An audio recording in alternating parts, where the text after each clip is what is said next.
எங்களை அதிகமாய் நேசிக்கிறீங்க நல்ல தகப்பனே. தர்மையான அப்பா ஸ்தோத்திரம். உயிர்த்தெழுந்த நாளில கூட தேவ சமூகத்துல வந்திருக்கிற எங்கள் ஒவ்வொருவரையும் என் தேவன் நீ பரலோகத்திலிருந்து கண்ணோக்கி பார்க்கிறீர். அப்பா நீர் எங்களோடு பேச விரும்புகிற தேவன் நீர். இந்த நாளில வந்திருக்கிற எங்களோடு ஆண்டவரே ஸ்தோத்திரம் கர்த்ததாமே நீர் பேசும்படியா எங்களை அர்ப்பணிக்கிறோம், தாழ்த்துக்கிறோம், உரிமையாக்குகிறோம். இயேசு கிறிஸ்துவின் மூலம் ஜெபிக்கிறோம் ஜீவனுள்ள நல்ல பிதாவே, ஆமென். அல்லேலூயா. கர்த்தர் நல்லவர். இந்த நாளில் கூட நாம் தியானத்திற்காக எடுத்துக்கொள்ளக்கூடிய வேத பகுதி ஆதியாகமம் 16ஆம் அதிகாரம் 1ஆம் வசனமும் 2ஆம் வசனமும் வாசிக்கிறோம். ஆபிரகாமுடைய மனைவியாகிய சாராய்க்கு பிள்ளை இல்லாதிருந்தது. எகிப்து தேசத்தாளாகிய ஆகார் என்னும் பெயர் கொண்ட ஒரு அடிமை பெண் அவளுக்கு இருந்தாள். சாராய் ஆபிரகாமை நோக்கி நான் பிள்ளை பெறாதபடிக்கு கர்த்தர் என் கர்ப்பத்தை அடைத்திருக்கிறார், என் அடிமை பெண்ணோட சேரும், ஒருவேளை அவளால் என் வீடு கட்டப்படும் என்றாள். இந்த நாளில கூட 2வது வசனத்துல ஒருவேளை அவளால் என் வீடு கட்டப்படும் என்றாள். இந்த நாளில செய்திக்கு நான் வைத்த தலைப்பு என்னன்னு பாத்தீங்கன்னா, என் வீடு கட்டப்படும். வீடு கட்டப்படும். நம்ம வீடு கட்டப்படுமா? ஆவிக்குரிய வாழ்க்கையில நம்முடைய வீடு என்ன செய்யணும்? உலக பிரகாரமா நாம குடியிருப்பதற்கு எப்படிப்பட்ட வீடு நமக்கு எல்லா வசதியோட கர்த்தர் நமக்கு என்ன செஞ்சிருக்கிறாரு? தந்திருக்கிறாரு. அதே போல நம்முடைய வாழ்க்கையில ஆவிக்குரிய வீடு என்ன செய்யணும்? கட்டப்பட வேண்டும் என்று கர்த்தர் என்ன செய்கிறார்? விரும்புகிறார். எல்லா உயிர்களுக்கும் பாத்தீங்கன்னா தங்குவதற்கு குருவியா இருக்கட்டும், ஏதாவது ஒரு காரியம் இருக்கட்டும், எல்லாம் செஞ்சு சாயங்கால நேரத்துல என்ன செஞ்சிடும்? அதாவது கூடுக்கு என்ன செஞ்சிடும்?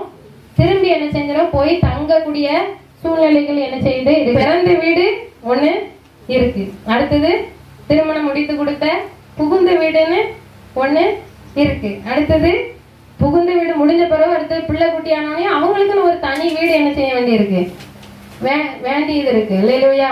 அப்போ சொல்லுவோம், என் வீடு கெட்டியிருக்கு, நீங்க பால் கைப்புக்கு வந்துருங்க அப்படின்னு என்ன செய்வோம்? சொல்லுவோம். அப்போ நமக்குன்னு ஒரு வீடு வேணும். இல்லையா? இந்த வீடு தேவன் தங்குற ஆலயம் என்று வேத வசனத்துல நாம என்ன செய்யறோம்? பார்க்கிறோம். இந்த வீடு நல்லா இருந்தாதான், நம்ம வீட்டுல சுத்தமா இருந்தாதான் 4 பேர் வந்தா என்ன செய்வாங்க? குடியிருக்கணுங்க எண்ணம் வரும், தங்கணுங்க எண்ணம் வரும். அப்போ இந்த வீடு என் வீடு, எல்லாரும் சொல்லுங்க, என் வீடு, என் வீடு கட்டப்படணும், என் வீடு கட்டப்படணும். அப்போ இந்த வீடு தேவனுக்கு பிரியமா இருக்கும் போதுதான் தேவன் குடியிருக்கிற, தேவன் தங்குகிற ஆலயமா என்ன செய்ய முடியும்? இருக்க முடியும். அப்போ நம்முடைய வீடு என்ன செய்யணும்? யாரால கட்டப்படணும்? இதுல சாராய் சொல்லுதா, ஆகார் மூலமா என்ன செய்யும்? நம்ம வீடு கட்டப்படணும் அப்படின்னு என்ன செய்யறான். ஆனா சாராளுக்கு தெரியல, தேவன்னா அவ வீட என்ன செய்யணும்? அப்போ நம்முடைய வீடு யாரால கட்டப்படணும்? தேவனால என்ன செய்யணும்? கட்டப்படணும். அப்போ நம்ம கரங்களை வானத்துக்கு நீர், ஆண்டவரே என்னுடைய வீட நீங்க கட்டுங்க, என்னுடைய வீட நீங்க கட்டுங்க. என்னுடைய வீட்டுல என்னென்ன பழுது இருக்கு, என்னென்ன பிரச்சனை இருக்குன்னு யாருக்கு தெரியும்? நமக்கு மாத்திரம்தான் என்ன செய்யும்? தெரியும். என்னிடத்துல குறை இருக்கு. சில நேரத்துல நம்ம வீட்டுல என்னென்ன குறைகள் இருக்கோ அந்த மாதிரி நம்முடைய சரீரத்துல, நம்முடைய ஆவிக்குரிய வாழ்க்கையில நம்முடைய வீடு கட்டப்படுவதற்கு தடையா இருக்கிற அநேக காரியங்கள் யாருக்கு தெரியாது? சுற்றி இருக்கிற மனுஷங்களுக்கு தெரியாது. அப்ப என் வீடு என்ன செய்யணும்?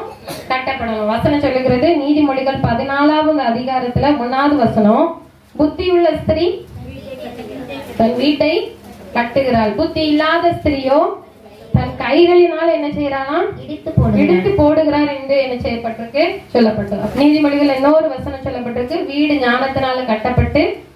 அப்போ இந்த வீடு கட்டப்படுவதற்கு என்னது தேவை அப்படின்னா ஞானம் தேவை. ஞானம் இல்லாம இந்த வீட்டை என்ன செய்ய முடியாது?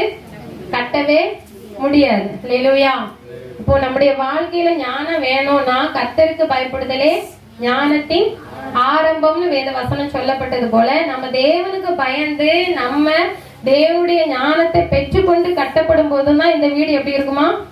நிலைச்சு நிற்கும். அல்லேலூயா. எப்படி ஒரு வீடு கட்டுவதற்கு கல்லு, மண்ணு, வேற என்னது, செங்கல் எல்லாம் தேவைப்படுதோ அதே போல இந்த வீடு கட்டப்படுவதற்கும் அநேக காரியங்கள் நமக்கு தேவையா இருக்கிறது. அல்லேலூயா.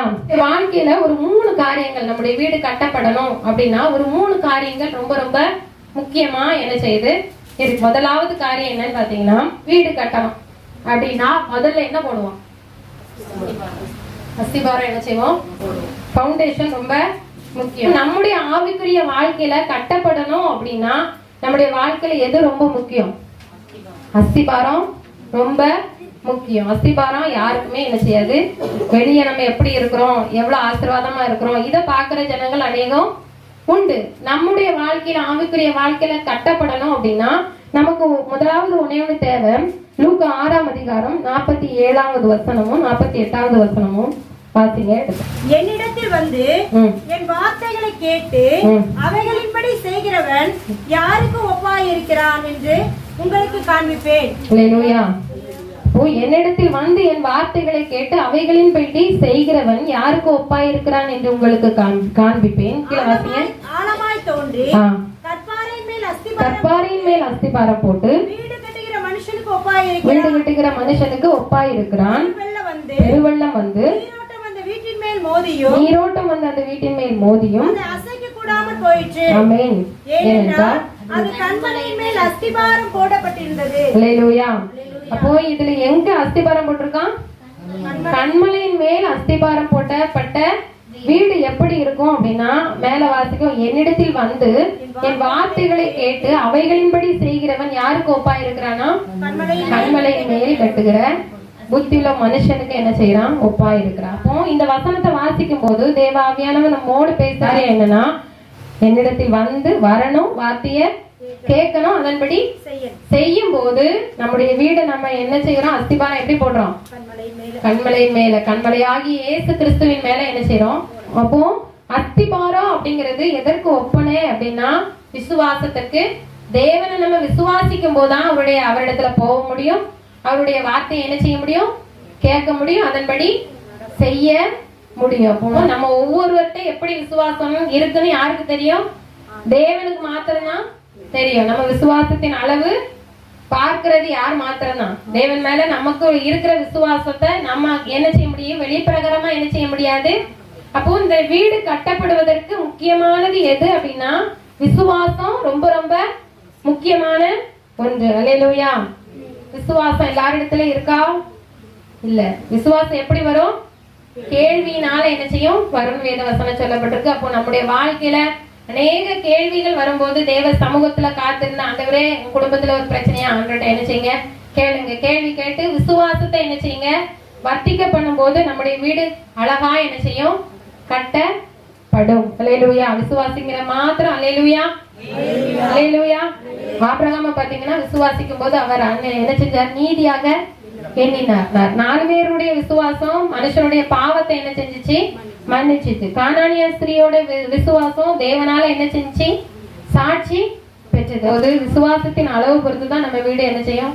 அஸ்திபாரத்தை கொஞ்சமா போட்டு வீடை மேல ஏத்தி கட்டிட்டா என்ன ஆகும்? இடிஞ்சு விழுந்துரும். அஸ்திபாரம் நமக்குள்ள ஸ்ட்ராங்கா இருக்கும் போது தேவன், அதுவும் விசுவாசம் யார் மேல இருக்கணும்? கர்த்தர் மேல இருக்கும் போது கர்த்தர் நம்மை கொண்டு நம்முடைய வீட்டை கட்டுவார். அல்லேலூயா. அடுத்ததாக பாத்தீங்கன்னா 2வது, கட்டுனா மாத்திரம் போதுமா? வீட கட்டியாச்சு. எதன் மூலம் கட்டணும்? விசுவாசத்தின் அடிப்படையில தான் என்ன செய்யணும்? கட்டணும். கட்டினா மாத்திரம் போதுமா அப்படின்னா முடியாது. அந்த வீட்டுல என்ன செய்யணும்? அவசியமான பொருட்களை என்ன செய்யணும்? வீட்டிற்கு அவசியமானது அதிகம் என்ன செய்யுது? இருக்கு. எல்லாம் அவசியமானது. அதே போல நம்முடைய ஆவிக்குரிய வாழ்க்கையில அவசியமானது ஒண்ணு என்னன்னா வேதத்தின்படி அப்போஸ்தலர் 5ஆம் அதிகாரம் 29வது வசனத்துல சொல்லப்பட்டிருக்கு. அதற்கு பேதுருவும் மற்ற அப்போஸ்தலரும் மனுஷருக்கு கீழ்ப்படுகிறதை பார்க்கிலும் தேவனுக்கு கீழ்ப்படுகிறதே அவசியமா இருக்கிறது. ஏது அவசியமா? தேவனுக்கு கீழ்ப்படுகிறது ரொம்ப அவசியம் அப்படின்னு என்ன செஞ்சிருக்கு? சொல்லப்பட்டிருக்கு. அப்போ வீட்டுல ஆவிக்குரிய வாழ்க்கை கட்டப்படணும்னா என்னது ரொம்ப அவசியம்? கீழ்ப்படிதல் ரொம்ப ரொம்ப அவசியம் அப்படின்னு வேதத்துல நாம என்ன செய்யறோம்? பார்க்கிறோம். மனைவி யாருக்கு கீழ்ப்படியணும்? புருஷனுக்கு, சொந்த புருஷனுக்கு என்ன செய்யணும்? கீழ்ப்படியணும். வேலைக்காரன் எஜமானுக்கு என்ன செய்யணும்? கீழ்ப்படியணும். பிள்ளைங்க யாருக்கு கீழ்ப்படியணும்? சத்தியத்தின்படி, வேத வசனத்தின்படி கீழ்ப்படுகிறத குறித்து தேவன் என்ன செய்யறாரு? அழகாக என்ன செஞ்சிருக்கிறாரு? எழுதி வைத்திருக்கார். நாம கீழ்ப்படியும் போதுதான் அதற்குள்ள ஆசீர்வாதத்தை என்ன செய்ய முடியும்? பெற்றுக்கொள்ள முடியும். அல்லேலூயா. ஆதியாகமம் 22ஆம் அதிகாரம் 15வது வசனத்திலிருந்து 18வது வசனம் வரை வாசிக்கலாம். கர்த்தருடைய தூதனானவர் இரண்டாம் தரம் வானத்திலிருந்து ஆபிரகாமை கூப்பிட்டு, நீ உன் புத்திரன் என்றும் உன் ஏகசுதன் என்றும் பாராமல் அவனை ஒப்புக் கொடுத்து இந்த காரியத்தை செய்தபடியால் நான் உன்னை ஆசீர்வதிக்கவே ஆசீர்வதித்து உன் சந்ததியை வானத்து நட்சத்திரங்களைப் போலவும் கடற்கரை மணலைப் போலவும் பெருகவே பெருக பண்ணுவேன் என்றும் உன் சந்ததியார் தங்கள் சத்துருக்களின் வாசல்களை சுதந்தரித்துக் கொள்ளுவார்கள் என்றும் நீ என் சொல்லுக்கு கீழ்ப்படிந்தபடியினால் உன் சந்ததிக்குள் பூமியில் உள்ள சகல ஜாதிகளும் ஆசீர்வதிக்கப்படும் என்றும் என் பேரில் ஆணையிட்டேன் என்று கர்த்தர் சொல்லுகிறார் என்றார். அல்லேலூயா. இதுல சொல்லப்பட்டிருக்கு, ஆபிரகாம குறித்து ஆண்டவர் சாட்சி கொடுக்கிறார் பாருங்க. நீ உன் புத்திரன் என்றும் உன் ஏக சுதன் என்றும் பாராமல் ஒப்பு கொடுத்து இந்த காரியத்தை செய்தபடியால் 18வது வருஷத்துல நீ என் சொல்லுக்கு கீழ்ப்படிந்தபடியால் உன் சந்ததிக்குள் பூமியில் உள்ள சகல ஜாதிகளும் ஆசீர்வதிக்கப்படும் என்று என் பேரில் ஆணையிட்டேன் என்று கர்த்தர் சொல்லுகிறார்கள். இப்போ கீழ்ப்படியும் போது தேவன் ஆசீர்வாதத்தை கட்டளையிட, அதுவும் ஆசீர்வாதத்தை கொடுப்பேன் எப்படி? என் பேரில், அவருடைய நாமத்தின் பேர்ல என்ன செய்யறாரு? ஆணையிட்டு கொடுக்கிறார். அல்லேலூயா.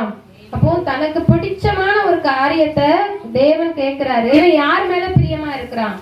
பிள்ளை மேல பிரியமா இருக்கிறானா? என் மேல? அப்போ நம்ம நினைக்கிறோம், ரொம்ப நாள் காத்திருந்த ஒரு காரியம் நமக்கு கிடைச்சிட்டுன்னா அந்த பொருள் மேல ரொம்ப பிரியம் ஜாஸ்தியா இருக்கும். அவனுடைய வாழ்க்கையில என்ன செஞ்சானா, தேவனுக்கு கீழ்ப்படியும் போது தேவன் அவர் பேர்ல ஆணையிட்டு ஆசீர்வாதத்தை என்ன செய்யறாரு? இல்லைங்க, இப்போ உள்ள நாட்கள்ல கீழ்ப்படிதாங்க அப்படின்னா ஒரு காரியம் சொன்னா அதை செய்யவே, ஆனா கீழ்ப்படியவருடைய ஆசீர்வாதத்தை தேவன் என்ன செய்திருக்கிறாரு? வேதத்துல எழுதி வைத்திருக்கிறாரு. பிள்ளைங்க, நீங்க பெற்ற தகப்பனுக்கும் தாய்க்கும் கீழ்ப்படியும் போதுதான் தேவன் என்ன செய்ய முடியும்? உங்களை ஆசீர்வதிக்க முடியும். மனைவியா கணவருக்கு என்ன செய்யணும்? கீழ்ப்படியணும். வேலைக்கார எஜமானுக்கு என்ன செய்யணும்? கீழ்ப்படியணும். கீழ்ப்படிதலில் இருக்கிற ஆசீர்வாதம் வேற எதுலயும் இல்ல. அப்போ நம்முடைய வீடு கட்டப்படுவதற்கு 2வது முக்கியமான கீழ்ப்படிதல் ரொம்ப முக்கியமான. பொறுமை இருக்கு, சாந்த குணம் இருக்கு, ஆனா இது எல்லாத்துலயும் மேலானது என்னதுன்னா கீழ்ப்படிதல் ரொம்ப ரொம்ப முக்கியமானது. அல்லேலூயா. அப்போ இந்த கீழ்ப்படிதல் நமக்குள்ள, பிள்ளைகளுக்குள்ள நம்ம கீழ்ப்படியும் போது நம்முடைய வீடு எப்படி இருக்குமா? அழகா என்ன செய்யும்? அப்போ நம்முடைய வீடு அழகா இருக்கும் போது தேவன் நம்மோடு வந்து என்ன செய்வாரு? வாசம் பண்ணுவார். அல்லேலூயா. அடுத்தது 3வது ஒரு காரியங்களை மாத்திரம் தியானிப்போம். குடும்பத்துல அலட்சியமான காரியங்களை என்ன செய்யக்கூடாது? இருக்க கூடாது. அப்ப அலட்சியம் கடைசி என்ன கொண்டு வந்தோம்னா ஆபத்தை என்ன செஞ்சிடும்? சிலிண்டர் இருக்கு, அது லீக் ஆகுதுன்னு தெரியுது, லீக் ஆயிட்டு இருக்கு, ஆனா அது ஒண்ணும் செய்யாது அப்படின்னா ஒரு நாள் இல்ல ஒரு நாள் என்ன செய்யும்? வீட்டை நாசமா என்ன செஞ்சிடும்? இல்ல அதே போல நம்முடைய வாழ்க்கையில அலட்சிய தன்மை இருக்குமானால் நம்முடைய வீடுக்கு என்ன செய்ய முடியாது? நீங்க எவ்வளவுதான் விசுவாசத்தின்படி மேல மேல மேல மேல கட்டினாலும் அலட்சியம் இருக்கும்னா அந்த வீடு என்ன செய்யாது? மேல போகாது. என்னெல்லாம் அலட்சியங்கள் நம்முடைய வாழ்க்கையில இருக்குது நாமே ஆராய்ந்து பார்க்கும்போது அந்த காரியங்கள்ல இருந்து நம்ம வெளியே வரும்போது நம்முடைய வீடு என்ன செய்யும்? மேலும் மேலும் என்ன செய்யும்? கட்டப்படும். யோனா 1:2-3 எடுத்து வாசிங்க. எடுத்தவங்க, நீ எழுந்து மகாநகரமாகிய நினிவேக்கு போய் அதற்கு விரோதமாக பிரசங்கி அவர்களுடைய அக்கிரமம் என் சமூகத்தில் வந்து எட்டினது என்றார். அப்பொழுது யோனா கர்த்தருடைய சமூகத்தினின்று விலகி தர்ஷீசுக்கு ஓடி போகும்படி எழுந்து யோப்பாவுக்கு போய் தர்ஷீசுக்கு போகிற ஒரு கப்பலை கண்டு கூலி கொடுத்து நான் கர்த்தருடைய சமூகத்தினின்று விலகும்படி அவர்களோட தர்ஷீசுக்கு போக கப்பல் எங்க போக சொன்னாரு? நினிவேக்கு போக சொன்னாரு. அவன் எங்க ஏறிட்டான்? அப்ப இதுல என்ன காரியத்தை அலட்சியம் பண்ணனா அப்படின்னா தேவனுடைய வார்த்தை என்ன செஞ்சான்? அலட்சியம் பண்ண. தேவனுடைய சமூகத்தை விட்டு ஒரு மனுஷன் வார்த்தை கேளாம அலட்சியம் பண்ணி விலகி போகும்போது அவனுடைய வாழ்க்கையில என்ன வருதுன்னா ஆபத்து என்ன செய்யுது? அவனுக்கு மாத்திரம் இல்ல, அவனை சுத்தி இருக்கிற ஜனங்களுக்கும் என்ன செஞ்சிச்சு? ஆபத்து. கடைசியா என்ன ஆயிட்டு? அவனை கடல்ல தூக்கி போடக்கூடிய சூழ்நிலை வந்தது. மீன் வயிற்றுக்குள்ள போய் கடைசி தேவன் சொன்ன வார்த்தை தான் என்ன செஞ்சிச்சு? அவனுடைய வாழ்க்கையில நிறைவேறிச்சு. அதே போல நம்முடைய வாழ்க்கையில அநேக நேரங்கள்ல தேவன் சில காரியங்களை சொல்லிட்டே இருக்கிறாங்கன்னா அதை அலட்சியம் பண்ணும்போது நம்முடைய வாழ்க்கையில நம்முடைய வீடு என்ன செய்யாது? கட்டப்படாது. அந்த ஆபத்து நம்முடைய வாழ்க்கையில என்ன செய்யும்? வரும். நமக்கு மாத்திரம் இல்ல, நம்ம சுத்தி இருக்கிறவங்களுக்கும் சேர்த்துதான் என்ன செய்யும்? வரும். அதே மாதிரி வேதத்துல பாத்தீங்கன்னா பேதுரு, லூக்கா எழுதின சுவிசேஷம் 5வது வசனத்தை சொன்ன சீமோன், ஐயரே, ராம் முழுவதும் நாங்கள் பிரயாசப்பட்டும் ஒன்றும் அகப்படவில்லை. ஆகிலும் உடைய வார்த்தையின்படியே வலையை போடுகிறேன் என்றான். அந்தபடியே அவர்கள் செய்து தங்கள் வலை கிழிந்து போக்கத்தக்கதாக மீதியான மீன்களை பிடித்தார்கள். யோனா என்ன செஞ்சா, வார்த்தையை அசட்டை பண்ணிட்டு என்ன செய்யறான், போறான். ஆபத்து என்ன செஞ்சு நேரிடுச்சு. பேதுரு ஆகிலும் நைட்டு ஃபுல்லா என்ன செஞ்சிருக்கான், வலைய போட்டிருக்கான், ஒன்னும் அகப்படல. ஆனாலும் என்ன செய்யறேன், அவங்க வார்த்தையின்படி என்ன செய்யறேன், போடுறேன், வலைய போடுறேன்னா நான் வலை கிளியத்தக்க மீனை என்ன செஞ்சாரு, ஆண்டு கொடுத்திருக்கிறார். நினைக்கிற நம்முடைய வாழ்க்கையில தேவனுடைய வார்த்தைக்கு நம்ம கீழ்ப்படுகிறோமா, அந்த வார்த்தையை நம்ம அலட்சியம் பண்றோமா அப்படிங்கிறத நம்ம யோசித்து பார்க்கும்போது எல்லா ஆபத்துல இருந்து கர்த்தர் என்ன செய்வாரு. இப்போ உள்ள நாட்கள்ல ஆபத்து எங்க இருந்து வரும்னு, எப்படி வரும்னு, சின்ன பிள்ளைகள் முதற்கொண்டு வயசான காலங்களில் எந்த நேரம் எந்த செகண்ட்ல யாருடைய ஜீவன் போகுங்கிறது நம்முடைய கையில இல்ல. அப்போ நம்முடைய வாழ்க்கையில ஒவ்வொரு நாளும் நம்மை சோதித்து ஆராயும் போது நம்முடைய வாழ்க்கையில தேவன் ஆபத்து வராதபடி காக்க தேவன் வல்லமை உள்ள தேவனாய் இருக்கிறார். ஏன்னா வசனம் சொல்லுது, நான் உனக்கு போதித்து நீ நடக்க வேண்டிய வழியை உனக்கு காட்டுவேன். உண்மையில கண் வைத்து யாரும் அப்படி என்ன செய்ய முடியாது. பெற்ற தாயா இருந்தாலும் தகப்பனா இருந்தாலும் நம்ம பக்கத்துல இருக்கிறவரை நம்ம என்ன செய்வோம், இதே இது ஒரு நாள் பிரயாண தூரத்துல எங்கேயும் போய் தங்கிச்சுன்னா நம்மளால ஆலோசனை பக்கத்துல இருந்து என்ன செய்ய முடியாது. அப்போ தேவன் மேல கண் வைத்து நமக்கு ஆலோசனை சொல்லுகிற தேவனா என்ன செய்யறாரு, இருக்கிறாரு. அப்போ நம்முடைய வீடு என்ன செய்யணும், கட்டப்படணும். யாரால கட்டப்படணும், தேவனால என்ன செய்யணும், கட்டப்படணும். அப்போ அந்த கட்டப்படுவதற்கு தேவையான அஸ்திபாரம் எதுனா, விசுவாசமாகிய அஸ்திபாரத்துல நாம கட்டும் போது நமக்கு அவசியமான கீழ்ப்படிதலின் ஆவியை நம்ம பெற்றுக்கொண்டு அலட்சியமான காரியங்களை நம்ம விட்டு அகற்றி போடும் போது தேவன் நம்முடைய வீடுகளில் உள்ள தேவனாய் இருக்கிறார். அல்லேலூயா.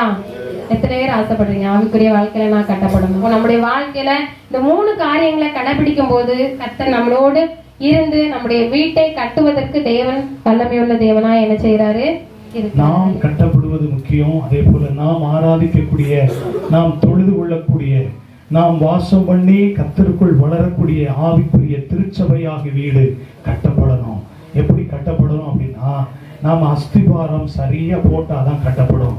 வார்த்தையாகிய அவருடைய வசனத்தின் மேல், அவருடைய சத்தியத்தின் மேல நமக்கு இருக்கிற வாஞ்சையும் தாகமும், அதன் மேல் வைக்கிற அந்த நம்பிக்கையும் தான் நம்முடைய வீடை கட்டி எழுப்பும்.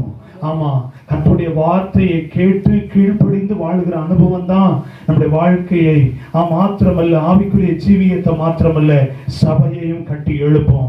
ஆமென். கர்த்தருடைய பிள்ளைகளாகிய நாம் ஆண்டுடைய வார்த்தையின் மேல, அவருடைய சித்தத்தின் மேல நம்ம அலட்சியம் உள்ளவர்களா இருந்தா நம்முடைய வீடு கட்டப்படாது. நம்ம ஒவ்வொருவரையும் குறித்து ஆண்டவர் திட்டம் வச்சிருக்கிறாரு. நம்ம எங்க கொண்டு வந்து நாட்டி இருக்கிறாரோ, எங்க கொண்டு வந்து வைத்திருக்கிறாரோ அந்த வீடு கட்டப்படுவதற்காகத்தான் கொண்டு வந்து வைத்திருக்கிறார். ஏதோ நாம நேரத்தை போக்குவதற்காகவோ அல்லது நாம கேட்கிற வசனத்துக்கான மார்க் போடுவதற்காகவோ அல்ல. நாம் அந்த சபையில கட்டப்பட்டு எழும்புவதற்கு, அந்த சபையோடு இசைவாய் கட்டப்பட்டு எழும்புவதற்கு, அநேக ஜனங்களுக்கு பிரயோஜனமாய் இருப்பதற்காக நம்மை ஆண்டவர் கொண்டு வந்து வைத்திருக்கிறார். நாமும் கட்டப்பட வேண்டும். நாம் எந்த இடத்துல கொண்டு வந்து வைத்திருக்கிறாரோ அந்த சபையும் கட்டி எழுப்பப்படுவதற்கு நம்மை ஆண்டவர் கொண்டு வந்திருக்கிறார் என்ற ஒரு விலையேறப்பட்ட சத்தியத்தை நமக்கு போதித்திருக்கிறார். ஒரு விஷயம் கூட சொல்லுங்க, என் வீடு இன்னொரு நபரால் அல்ல, யாரோ ஒருத்தரால் அல்ல, அவங்களால கட்டப்படட்டும், இவங்களால கட்டப்படணும் சொல்லி சாக்கு போக்கு சொல்லுகிற ஒரு வாழ்க்கையை நான் இனி வாழ போகிறதில்லை. என் மூலம் கட்டப்படுவதற்கு என்ன ஒப்பு கொடுக்கிறேன்னு சொல்லுகிற பிள்ளைகள் மாத்திரம் நல்ல வாய்களை திறந்து சொல்லுங்க, ஆண்டவரே என் வீடு கட்டப்படும், ஆவிக்குரிய வாழ்க்கையும் கட்டப்படும், நான் ஆராதிக்கிற சபையும் கட்டப்படும் என்பது நல்ல சத்தியத்தை கர்த்தர்களோடு பேசினி கர்த்தர்களுக்கு தந்தீர்னு சொல்லி ஒரு விஷயம் கூட நம்ம எல்லாரும் வாய்களை திறந்து சொல்லுவோமா? ஹalleluya. சாராள் அன்றைக்கு தெரியாமல் சொன்ன வார்த்தையினால அந்த குடும்பத்தில் எத்தனையோ பெரிய பிரச்சனை, எத்தனையோ பெரிய மிஸ் அண்டர்ஸ்டாண்டிங் வந்தது. அதை போல என்னுடைய சபையும் என்னுடைய தனிப்பட்ட வாழ்க்கையும் ஆண்டவரே மாறாதபடிக்கு இயேசுவே உம்மால் கட்டப்படுவதற்கு, ஞானத்தினால் கட்டப்படுவதற்கு, அந்த ஞானமாகிய வார்த்தைகளோடு தந்திருக்கிற அந்த வார்த்தையினால் எங்கள் ஆவிக்குரிய வாழ்க்கையும் எங்கள் சபையும் கட்டப்படுவதற்கு ஒப்பு கொடுக்கிறோங்கிற பிள்ளைகள் மாத்திரம் வாய்களை திறந்து 2 வார்த்தை சொல்லி தேவ சமூகத்தில் அர்ப்பணிப்போமா? தேவ சமூகத்தில் அர்ப்பணிப்போமா? ஹalleluya ஹalleluya ஹalleluya ஹalleluya. எல்லாரும் ஜெபிப்போம், எல்லாரும் ஜெபிப்போம், எல்லாரும் ஜெபிப்போம். வாய்களை திறந்து எல்லாரும் ஜெபிப்போம், வாய்களை திறந்து எல்லாரும் ஜெபிப்போம். தேவ சமூகத்தை நோக்கி பார்த்து ஜெபிப்போம். எல்லாரும் ஜெபிப்போம், வாய்களை திறந்து. ஹalleluya. நல்ல அருமையான இந்த நாளில ஹalleluya கர்த்தருடைய ஊழியக்காரரை கொண்டு பேசின வார்த்தைகளை ஒரு விசை கூட தேவ சமூகத்தில் தேவ மகிமைக்காய் நம்மை அர்ப்பணித்து ஜெபிப்போம். ஹalleluya ஹalleluya. ஸ்தோத்திரம் ஸ்தோத்திரம் ஸ்தோத்திரம் ஸ்தோத்திரம் ஸ்தோத்திரப்பா ஸ்தோத்திரப்பா ஸ்தோத்திரப்பா ஸ்தோத்திரப்பா. நம்ம எல்லாரும் அப்படியே ஜெபிக்கும் போது விஜிலன்ஸோடு ஜெபம் பண்ணுவாங்க. Thank you Jesus. நன்றி ஆண்டவரே, நன்றி ஆண்டவரே. ஸ்தோத்திரம். மைக்க கொடுங்க. Thank you Jesus. Hallelujah. அப்பா கேட்ட சத்தியத்தின்படி தகப்பனே, அப்பா எங்க அஸ்திவாரம் ஆண்டவரே கர்த்தருக்குள் வேரூன்றி இருக்க எங்களுக்கு கிருபை பாராட்டுங்கப்பா. ஸ்தோத்திரம் தகப்பனே. அப்பா கீழ்ப்படிதல் எங்களுக்குள்ள முக்கிய அவசியமா இருக்கிறது என்று பார்க்கிறப்பா. கர்த்தருடைய எல்லா காரியத்திலும் தகப்பனே அப்பா நாங்கள் கீழ்ப்படிந்திருக்க அப்பா ஸ்தோத்திரம் ஆண்டவரை கொடுக்கப்பட்டிருக்கிற சபையில் ஆண்டவரை நாங்கள் வேரூன்றி நிற்க எங்களுக்கு கிருபை பாராட்டும்படியாக ஜெபிக்கிறப்பா. எங்களுக்குள்ள எந்த ஒரு அலட்சியம் வராதபடி அப்பா கர்த்தருடைய சமூகத்தில் நாங்கள் எந்த ஒரு காரியத்தை அற்பமா எண்ணாதபடி அப்பா ஸ்தோத்திர ஆண்டவரே. அப்பா யோனாவை போல அல்ல ஆண்டவரே. அப்பா ஸ்தோத்திரப்பா சீமோன் போல ராஜா அப்பா உடைய வார்த்தைக்கு கீழ்ப்படிந்த ஆண்டவரே வழிகள் கிழிய மட்டுமாய் அப்பா மீன்கள் பிடிக்க கிருபை செய்த ஆசீர்வாதத்தின்படி அப்பா அப்பா ஸ்தோத்திர ஆண்டவரே நாங்கள் ஆண்டவரை கீழ்ப்படிந்து அப்பா சொல்லப்பட்ட ஆசீர்வாதங்களை நாங்கள் பெற்றுக்கொள்ள எங்களுக்கு கிருபை செய்யும்படியா ஜெபிக்கிறப்பா. புத்தியுள்ள ஸ்திரீ கொடு அப்பா வீடை கட்டுகிறாள் என்ற வேத வசனத்தின்படி அப்பா அப்பா வீடுகளுக்கு தேவையான அஸ்திவாரம் கீழ்ப்படிதல் அப்பா அலட்சியமான காரியம் இல்லாமல் அப்பா ஸ்தோத்திரப்பா எங்களுக்குள்ள ஆண்டவரே அலட்சியம் வராதபடி அப்பா புத்தியுள்ள ஸ்திரீகளா இருந்து அப்பா சபைகள் கட்ட அப்பா வீடுகள் கட்டப்பட எங்களுக்கு உதவி செய்யும்படியாய் ஜெபிக்கிறப்பா. நீர் எங்களுக்கு பேசின வார்த்தை அப்பா எங்களுக்கு பிரயோஜனம் உள்ளதா இருக்க அதன்படி நாங்கள் கீழ்ப்படிந்து நடக்க ஒரு விஷயங்களை தரை மட்டுமாய் தாழ்த்துகிறோம். எங்களை உடைய சமூகத்தில் அர்ப்பணிக்கிறப்பா. அப்பா கர்த்தர் நீர் பெரிய காரியங்களை செய்வீராகப்பா. கேட்ட செய்தி ஆண்டவரை கேட்டபடி விட்டு விடாதபடி அதை நாங்கள் ஆராய்ந்து ஆண்டவரை எங்கள் ஆவிக்குரிய தேவைகளுக்குப்பா நாங்கள் பிரயோஜனப்படுத்திக் கொள்ள எங்களுக்கு உதவி செய்யுங்க. ஆசீர்வதிங்க, பலப்படுத்துங்க. மீட்பரின் மூலம் ஜெபிக்கிறோம் எங்கள் ஜீவனுள்ள நல்ல பிதாவே. என் ஆத்துமாவே கர்த்தரை ஸ்தோத்திரி, என் உள்ளமே பரிசுத்த நாமத்தை ஸ்தோத்திரி. என் ஆத்துமாவே கர்த்தரை ஸ்தோத்திரி, கர்த்தர் செய்த சகல உபகாரங்களை மறவாதே. என் அக்கிரமங்கள் எல்லாம் என் நோய்கள் எல்லாம் என் பிராணனை அழிவுக்கு விலக்கி கிருபையினால் இரக்கங்களினால் முடிசூட்டி நன்மையால் என் வாயை திருப்தியாக்குகிறேன். கழுகுக்கு சமானமாய் என் வயது திரும்ப வாழ வைத்து போலாகிறது. ஆம். நம்முடைய கர்த்தராகிய இயேசு கிறிஸ்துவின் கிருபையும் பிதாவாகிய தேவனுடைய அன்பும் பரிசுத்த ஆவியினுடைய ஐக்கியமும் சமாதானமும் சந்தோஷமும் இந்த அருமையான நாளிலே பெண்களாகிய ஒவ்வொருத்தரோடும் சபையில் இருக்கிற எல்லா தேவனுடைய பிள்ளைகளோடு கூட என்னென்றைக்கு இருந்து காத்து நடத்துவதாக. ஆமென். அல்லேலூயா அல்லேலூயா அல்லேலூயா. கர்த்தரை ஆசீர்வதிப்பாராக.